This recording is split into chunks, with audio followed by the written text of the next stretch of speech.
Hey guys, Spirit of the Law here. This video is a second go around talking about the Feitoria, which has recently been rebalanced with the Rise of the Rajas expansion, and is basically an attempt at answering how good is it, what have the recent changes done to that, and how do we compare a building that generates infinite resources to villagers. It's a difficult comparison, but I think there's a lot we can say that would be helpful to know and to keep in mind. So let's check it out.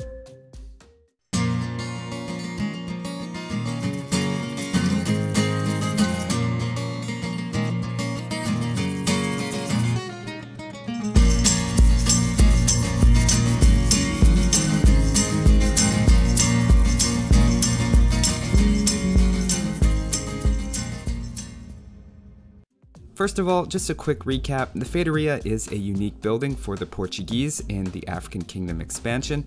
It works basically like relics, and that it slowly generates resources over time, except instead of just generating gold, it generates a bit of all resources, and comes with the trade-off of taking up 20 population space. So how fast does it generate those resources? Well, before the latest expansion, it was 42 food and wood and 27 gold and stone per minute. In the last Feitoria video, I took a look at some post-imperial Portuguese villagers in an ideal economic setup, and if we compare, the Feitoria is generating about as much as 5 villagers. I'll talk about the special importance of gold and stone a bit later, and they're special because of how limited they are on the map. But clearly, in terms of total resources gathered, assuming you have an abundance on the map, the Feitoria is about a quarter as effective with its population space as villagers. As of the release of the new patch, along with the Rise of the Rajas expansion though, those numbers have been adjusted a bit. The food and wood have been bumped to 48 per minute, which is a 14% increase. The gold has stayed the same, and the stone has been heavily cut to just 15 per minute, about half of what it was. The total number of resources per minute is still the same at 138, but this should definitely be considered a big downgrade. The main motivation for the change was most likely to prevent people from spamming as many bombard towers. Previously, it generated the stone and gold for a new bombard tower every 4 minutes and 38 seconds for each Feitoria. So with 5 of them, it cost you 100 population space, but was basically a free bombard tower every minute, with a bit of food and wood on top of that. If you're sitting in the corner during a free-for-all unharassed, you could certainly save up enough for a lot of those. And with access to extra strong and cheap bombard cannons, the towers were also difficult to take out with trebuchets. As an extra nerf to that strategy, Feitorias were also changed from 250 wood and gold to 250 gold and stone to build.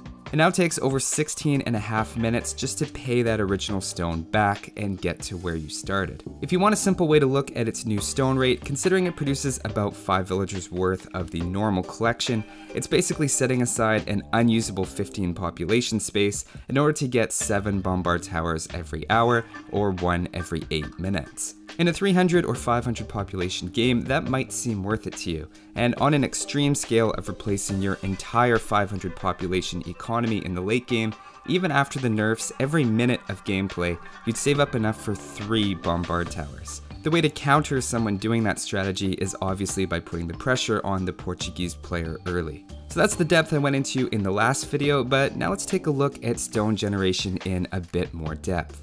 Let's say someone else, like a Turk player, wanted to go for a bombard tower strategy as well, but using the market to convert food and wood to gold and then buy the stone.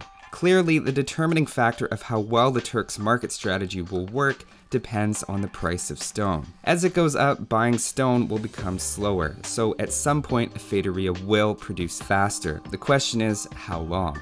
With a pretty generic setup of 40 farms, I found Turks, for instance, collect about 23 food per minute and about 31 wood per minute. Though for other civilizations, that's going to depend on whether or not you have two-man saw and if you forget to rebuild your lumber camps. We'll say it's an optimistic but reasonable number.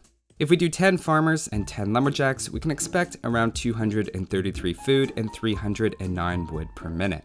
If we also factor in the wood cost of reseeding those farms, it's about 224 wood per hour for each farmer. That's not the most sustainable use of resources though, since food sells for the same as wood once you get the price bottomed out, and you can convert 60 wood into several hundred food. So converting all that wood to food makes your forest last longer. One lumberjack, according to those numbers, can sustain 8.3 farmers. That changes to roughly 12 to 1 with crop rotation. Those would be the best ratios to conserve resources on the map and get the most out of them. On the other hand, setting all 20 of those villagers to be lumberjacks would be the fastest way to generate gold at the market, since it collects more quickly than food from farms. The downside is that you burn through your forests more quickly, but environmental protection groups won't be founded for several hundred years, so really, who's gonna stop you? To get a general sense of how quickly you can buy stone by selling wood and food, I set up what I think is a reasonable late game economy of 40 farmers and 40 lumberjacks with post-imperial Turks. I let it run for 30 in-game minutes, selling off excess wood and food for gold, and then buying stone. It included a farm reseed and replacing some lumber camps, so there's a bit of playstyle effect in these numbers. Starting at the generic base rate of 150 gold for 100 stone, I found by 30 minutes I had 4,400 stone, enough for 35 bombard towers over that period, and the price was at 301. Here's the amount of stone I had at each minute, and even though the economy took a few minutes to get rolling, you can see the rate trending downward as the price goes up, as it takes longer to save up the gold for the next stone purchase. Now, how does the result compare to using Feitorias? Well, I redid the same 30-minute test, but with 4 Feitorias, who used the same population space as those 40 farmers and lumberjacks that I tested previously. I sold extra food and wood and used all the gold to buy stone. If we compare it to the farmers and lumberjacks, we can see how it fits in. They actually both ended at 30 minutes with a nearly identical amount of stone, and had been pretty much neck and neck after 20 minutes, though the Feitoria was consistently behind early in the test when the price was low. Just eyeballing it, it seems like it started to have its comeback around 11 minutes. Another way we can look at all this is more theoretically and calculate for any market price what it means with and without guilds and with the different combinations of ecotechs and villager distributions. If we do some spreadsheet math and plot a graph with the price of stone at the market on the x-axis and the rate that we can buy stone using that particular setup on y, we can judge the relationships at a glance. We can also plot the Feitoria here as well.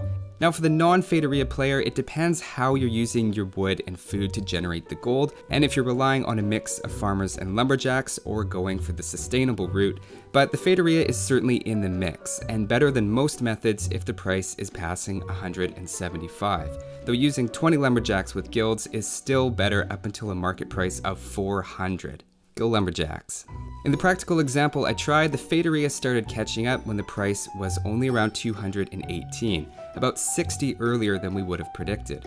That's because a Feitoria player also buys less to get the same stone to build with, and was only at 184 after 11 minutes. Any direct comparison of their rates on the graph undersells the Feitoria, since it won't be moving up the chart as quickly. To be fair, it looks pretty balanced to me in terms of stone generation. Market prices of 200 and slightly above are certainly realistic, and there will be times the Feitoria is holding its own against villagers. And there are certainly other advantages to it that I'll mention a bit later. Before the update, I can see the argument for it being a bit broken in terms of stone. By a market price of 180 or so, it was already getting past the point that you could use farmers and lumberjacks with guilds to keep up. And after the market price went past 240, the Feitorias were really off to the races and got stone at rates no one else could match.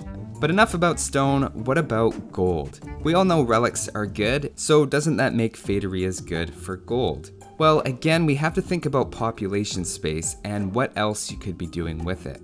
First of all, if trade is an option, it will always be better than Feitorias. Even one trade cart can make more gold than a Feitoria on a route of a good length, and even when you factor in congestion, suboptimal routes, and potential raiding, I just think you're better off taking the stone you'd spend on the Feitoria and build a wall around your trade if that's what you're worried about. 2 or 3 trade carts will definitely offset the Feitoria's gold production, and you can use the extra population for more units and go on the offensive. The more interesting implication is for maps with no trade, like a 1 vs 1. This one's a little bit different than selling stone, and just about any way you look at it, you're making more gold by selling wood and food created by your 20 villagers than you are from a Feitoria over time. The only exception would be if stone is selling at an absurdly high price, in which case the 15 stone per minute does generate significant gold. The main theme that keeps coming up in all of this is from a strictly numerical economic view on gold or stone. Feitorias are just never the best option. But what about some non-numerical factors that aren't being captured in all of these calculations? We can certainly mention a few of those. For example, it's been brought up in comments about what if wood runs out on the map. Obviously, in a case where you can't find resources for your villagers to work on, then yes, Feitorias will be producing more than 0. That's a pretty extreme situation, though in that case there's obviously a big advantage for the Portuguese. Another point that gets brought up is resistance to raiding. The Feitoria itself is quite strong and has comparable HP to a castle. They're pretty space efficient as well, so you could hide them in the back and wall them up, or tuck them in corners around the map. Just make sure you don't lower the cost of spies too much, since they won't count toward the cost of that. There's certainly an argument to be made about an economy that won't get harassed as easily, though I think you can achieve a similar effect with a few bombard towers, or all the extra units that you'd be making with your more efficient economy of villagers. Just remember that aggressive playing is often better than giving up a ton of map control for free, and trying not to lose is not the same thing as trying to win, and trying to win is often much more effective. I think this goes hand in hand with the idea that it's also a lot less micro-intensive to make buildings rather than villagers. Again, there's a big production cost to that to keep in mind, but if you think your attention elsewhere can make up for that by using your units better or making the game more enjoyable for yourself, then that's not necessarily an invalid feeling. The big advantage I like though and want to mention is the potential to boom or rebuild quickly. When we're talking about population efficiency and trade-offs, it carries with it an assumption that we're at our population max and making decisions about trade-offs from that point of view. But quite often you're not at your limit, and population space is something you have a lot of. I'm especially thinking if your town is being destroyed and you're relocating. Of course you put down town centers, but there's a cap on how quickly you can make villagers, and you're not deciding between them or Feitorias. It's just an extra building that you can make that helps you jump in and get your economy going again so that you can get back into the game. The stone cost does make this harder than it was previously, but any that you can make, even if they're only producing as much as 5 villagers, definitely help. The last thing I mention is that yes, you can convert them. If someone converts your Feitoria, it takes up the same 20 population space and generates resources for them. Unfortunately, the Indian Sultan's tech doesn't apply to it, though that isn't completely unexpected if you've seen my series on conversions, and converted buildings usually aren't affected by civ bonuses, but it was worth checking anyway. Like any building, you can destroy them if you're worried about them falling into the wrong hands.